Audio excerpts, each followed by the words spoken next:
हूं। दरअसल इस वक्त सेना में शॉर्ट सर्विस कमीशन को और ज़्यादा आकर्षक बनाया जा रहा है, लेकिन साथ ही साथ भारतीय सेना में अफसरों की भी कमी है। इसके लिए कोशिश की जा रही है कि ज़्यादा से ज़्यादा जवानों को अफसर बनने का मौका दिया जा सके, क्योंकि जवानों के पास वो ट्रेनिंग होती हैं, वो स्किल्स होती हैं, डिसिप्लिन्ड होते हैं, तो वो और अहम भूमिका अदा कर सकते हैं। और सेना के जवान जो हैं उसके लिए अफसर बनने के लिए आप सभी को पता है कि उन्हें एसीसी एग्जाम देना होता है। एसीसी एग्जाम देकर एसएसबी उनको पास करना होता है। एसएसबी पास करके उन्हें देहरादून में उनकी ट्रेनिंग होती है और उसके बाद वो अफसर बन जाते हैं। लेकिन पहले क्या होता था?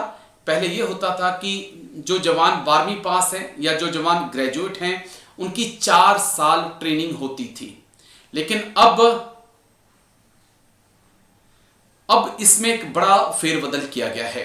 इस 4 साल की ट्रेनिंग में 3 साल एसीसी के और 1 साल आईएमए देहरादून में ट्रेनिंग होती थी।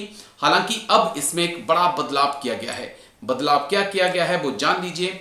12वीं पास जवान के लिए अभी भी प्रक्रिया वही है जो पहले थी, लेकिन जो जवान ग्रेजुएट हैं उन्हें अफसर बनने की प्रक्रिया में एक बड़ा बदलाव आया है। उनकी ट्रेनिंग अब महज 1.5 साल की होगी।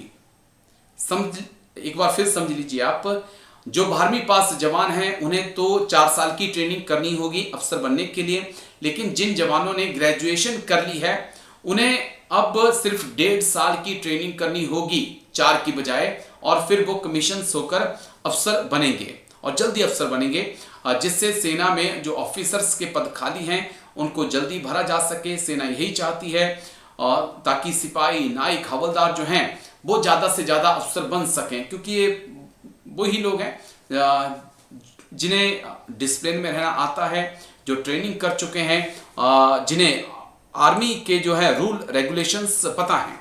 तो आर्मी की कोशिश है कि ज़्यादा से ज़्यादा जवानों को मौका दिया जाए और ट्रेनिंग का पीरियड अब 1.5 साल कर दिया गया है जिन जवानों ने ग्रेजुएशन की हुई है उनके लिए। लेकिन जिन्होंने +2 की है उनके लिए 4 साल ही बरकरार है। लेकिन इसमें एक सवाल वही है कि जो हम कह रहे हैं कि बहुत सारे अग्निवीर बच्चे हमारे ग्रेजुएट हैं या बहुत सारे अग्निवीर हमारे +2 हैं, लास्ट एक चांस तो उनको मिलना चाहिए ताकि वो एसीसी कमीशन में बैठ सकें। किस्मत उनकी है, मेहनत उनकी है, लगन उनकी है। आप उनको एक्स्ट्रा टाइम मत दीजिए, आप उनको एचआरडीसी मत भेजिए, लेकिन आप उनको कम से कम कमीशन में बैठने का एक मौका तो दीजिए। क्या पता इनमें से ही काफ़ी युवा बच्चे ऐसे निकल जाएं जो आगे जाकर हमारे अफसर हों, लेफ्टिनेंट जनरल, जनरल तक पहुंचे। इसके बारे में शायद मुझे लगता है मिनिस्ट्री ऑफ डिफेंस को सोचना चाहिए।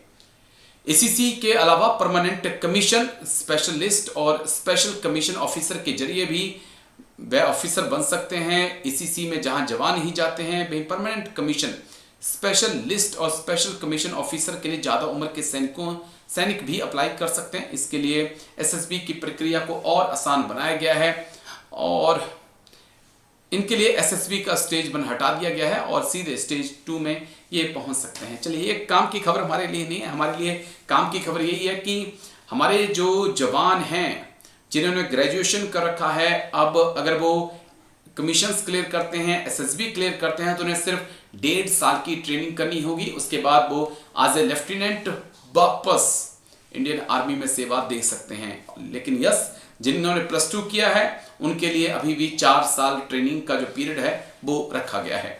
और लेकिन रिक्वेस्ट एक बार फिर से रक्षा मंत्री राजनाथ सिंह से कि सर एक बार तो अग्निवीरों को चांस दीजिए। आप एक बार अग्निवीरों को बैच आउट होने से पहले, कम से कम 6 महीने पहले एक चांस उन बच्चों को दे दीजिए कि आप +2 हैं तो आप एक बार एसीसी का एग्जाम दे सकते हैं। मे भी उनमें से कुछ बच्चे एग्जाम क्लियर कर जाएं, उन्हें बेशक बाहर जाने के बाद एसएसबी के लिए आप बुलाइए, तो शायद ये बहुत अच्छी पहल होगी, बहुत अच्छी पहल होगी। आई होप ये बात रक्षा मंत्री राजनाथ सिंह तक जरूर पहुंचेगी और ये जरूर एक चांस हमारे बच्चों को मिले। तो ये बड़ी खबर थी, तो मुझे लगा इसके ऊपर एक वीडियो बनाया जाए और आप तक पहुंचाया जाए।